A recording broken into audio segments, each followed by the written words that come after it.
తెలంగాణలో కాంగ్రెస్ సర్కార్ రైతు భూమిపై పన్ను విధించబోతోందా?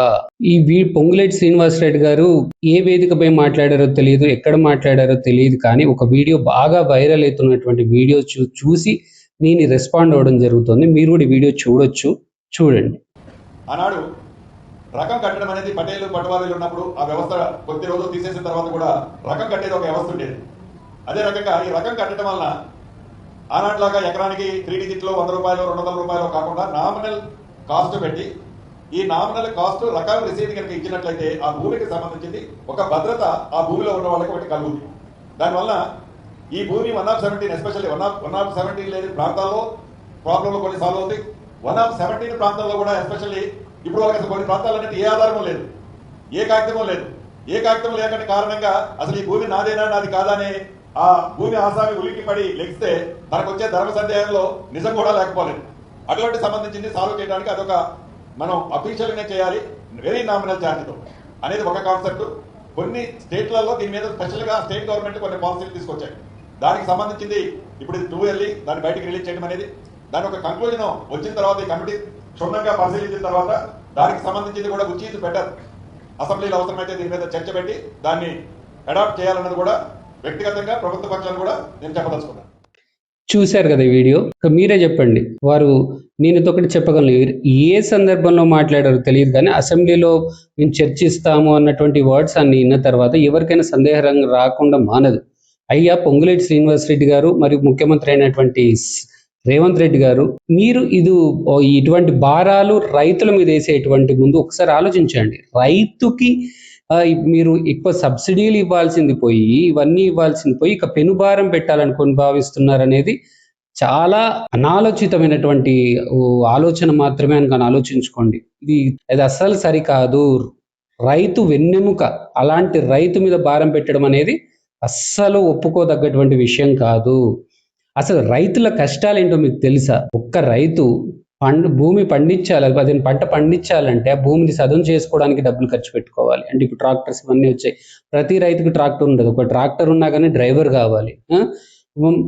ఇవన్నీ సదును చేసుకోవాలి. తర్వాత వరి అయితే మాత్రం మళ్ళీ నాట్లకు అవి తెచ్చుకోవాలి, వడ్లు తెచ్చుకోవాలి.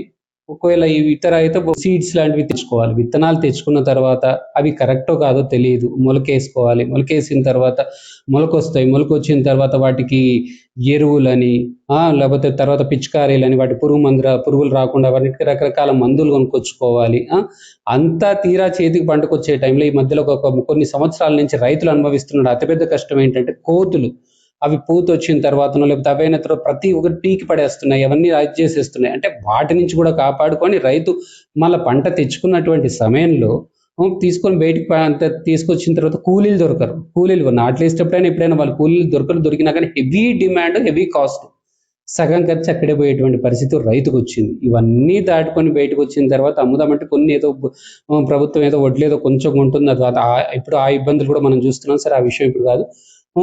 తీసుకొచ్చి ఏదైనా మార్కెట్లో అమ్ముదామనంటే మధ్యవర్తి సగం తినేస్తున్నాడు. అసలు రైతు లాభపడ్డటువంటి లేనే లేదు. ఏదో అడ్డీ పావుసేరు కొంచెం లాభంతో, పెట్టిన దాంట్లో ఒక 10 పైసల లాభంతో రైతు తన జీవితం భారం తన కడుపు చంపుకుంటూ, తన కష్టం అనుభవిస్తూ, తన బాధపడుతూ మనను బతికిస్తున్నాడు అన్నటువంటి విషయం మర్చిపోకుండా, మనకు తింటేనే బతకగలం, ఎన్ని కోట్లు ఉన్నా సరే తింటేనే బతకగలం అన్న విషయం మర్చిపోవద్దు. అలాంటి రైతును కాపాడాల్సింది పోయి, అతనికి పంటకు బీమా కల్పించాల్సింది పోయి, సరే పంట ఏమైనా సరే మీరే భారం తీసుకోవాల్సింది పోయి, ఇవన్నీ చేయకపోగా అవసరమైతే కంపెనీలతో ఎంఓయూలు చేయించేసి రైతు డైరెక్ట్ బెనిఫిట్ డైరెక్ట్గా రైతుకే దక్కేటట్టు చూడాల్సింది పోయి, ఇట్లా ఏదో కొత్తగా అధునాతంగా ఆలోచించి రైతుకు బెనిఫిట్స్ చేయాల్సింది పోయి, సబ్సిడీ ఇవ్వాల్సింది పోయి, రైతు భూమి మీద పన్నేయాలనుకోవడం అనేది, దానికి మాటలు అనేది నాకైతే రావట్లేదు. ఒక్క రైతుని దగ్గరికి పోయి ఎవరైనా సరే మీరే వెళ్ళి అడగండి, అయ్యా నీ కొడుకునో నీ కూతురునో మళ్ళీ రైతుని చేయాలనుకుంటున్నాం అంటే 99% మంది వద్దు, నేను పడుతున్నటువంటి బాధ చాలు, రేపటి నా తరం కూడా బాధపడొద్దు, వాడు చదువుకుంటాడు, ఏదో 10,000 వచ్చినా 20,000 వచ్చినా 30,000 వచ్చినా ఎంత వచ్చినా వాడు బతుకుతాడు అన్న ఉద్దేశంలోనే ఉంటుంది రైతాంగం. కానీ అలాంటి పరిస్థితుల్లో దీనావస్థలో రైతులు ఉంటే ఇలాంటి డిసిషన్ తీసుకుంటే ఇవ్వడం మాత్రం చాలా తప్పు అనేది నా ఉద్దేశం. అసలు ప్రభుత్వాలు ఉన్నది దేనికి? ఒక భూమిని కాపాడుకోవడం అంతమంది మన యంత్రాంగం, ప్రభుత్వ మంత్రులు, తర్వాత అంతమంది పెద్ద అధికారులు, అంతమంది ఉద్యోగస్తులు, వాళ్ళకి జీతాలు ఇవన్నీ ఎందుకు? వేస్ట్ కదా మరి అట్లాంటి ఒక రక్షణ కల్పించలేనప్పుడు. సామాన్య విషయం అది. ఒక ఎవరి భూమి వాళ్ళకి కాపాడగలరు. రైతు భూమి రైతు దగ్గర ఉండకుండా దానికి రక్షణ గురించి పైన పన్ను వసూలు చేస్తాము అన్న ఆలోచన మీకు వస్తుందంటేనే తప్పది. ఇక ఇప్పుడు ఎలా ఉందంటే, ఇప్పుడు రైతు భూమి మీద పన్ను గురించి ఆలోచిస్తున్నారు. తర్వాత రైతు పంట కూడా ఇంత పండిన దానికి ఇంత పన్ను అని వసూలు చేస్తారా? తర్వాత కుల వృత్తులు, కమ్మరి, కుమ్మరి, హౌసల, చాకలి, ఇతర అందరి సోదరులు ఉన్నటువంటి వారి కుల వృత్తులపై కూడా రేపొద్దులు ఇంత పని చేస్తే ఇంత అని మీరు వసూలు చేయబోతున్నారా?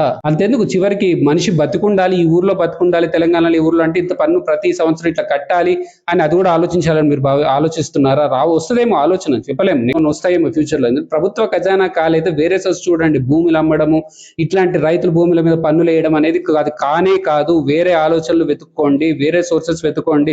పెద్ద ఎకనామిక్స్ అట్లాంటి వాళ్ళని పిలిచి వాళ్ళని మంచి డెసిషన్స్ తీసుకొని మంచి ఆలోచనలు చేయండి, కానీ రైతు మీద పెనుభారం పెట్టకండి. నాకు ఒక చివరి సందేహం అనుకోండి, ప్రశ్న అనుకోండి, ఏదైనా అనుకోండి.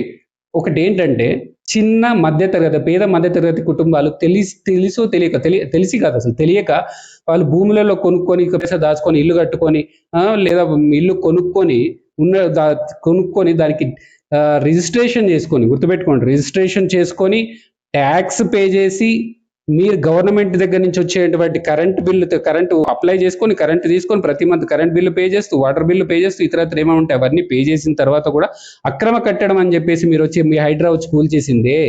అక్కడే రక్షణ లేని మీ లాజిక్ ప్రకారం ఇక్కడ రక్షణ ఉంటుందంటే ఏంటి? ఒకవేళ రైతు కనుక అతనికి ఆర్థిక పరిస్థితులు అసలు బాగాలేక కొన్ని సంవత్సరాలు కట్టలేని పరిస్థితి వస్తే రైతు భూమి గుంజేసుకుంటారా? ఇవన్నీ దృష్టిలో అయితే కరెక్ట్ కాదు. రైతు బిడ్డలారా, ఈ వీడియో చూస్తున్నటువంటి ప్రతి రైతు బిడ్డ ఎవరైతే ఉన్నారో, మన మీద వేసేటువంటి భారాన్ని, అంటే ఒక రూపాయి కావచ్చు, పైసా కావచ్చు, లక్ష కావచ్చు, కోటి కావచ్చు, ఎంత అనేది మ్యాటర్ కాదు. ఎంత నామినల్ కావచ్చు, ఎంతైనా కావచ్చు, ఒక్క పైసా కూడా వేయకుండా చూసుకోవాల్సినటువంటి బాధ్యత మన ముందే. అలాంటి ఆలోచన వాళ్ళకి రాకముందే మనం వాళ్ళని ఆపాల్సినటువంటి, ప్రభుత్వ పెద్దలను ఆపాల్సినటువంటి బాధ్యత మనదే. మీరు ఎంతమంది కుదిరితే అంత ప్రభుత్వ పెద్దలకి, అంటే ముఖ్యమంత్రి వరకు వెళ్ళేంత వరకు షేర్ చేస్తూనే ఉండండి. కామెంట్స్ రూపంలో మీరేమనుకుంటున్నారో తెలియజేసే ప్రయత్నం చేయండి. 10 మందికి మన బాధ ఏందో తెలియజేసుకునే ప్రయత్నం చేయండి. నా కంటెంట్ నచ్చితే లైక్, షేర్ మరియు కమెంట్ చేస్తున్న యూట్యూబ్ ఛానల్ సబ్స్క్రైబ్ చేసుకుని వాళ్ళు దయచేసి సబ్స్క్రైబ్ చేసుకోండి. జై జవాన్, జై కిసాన్, జై హింద్.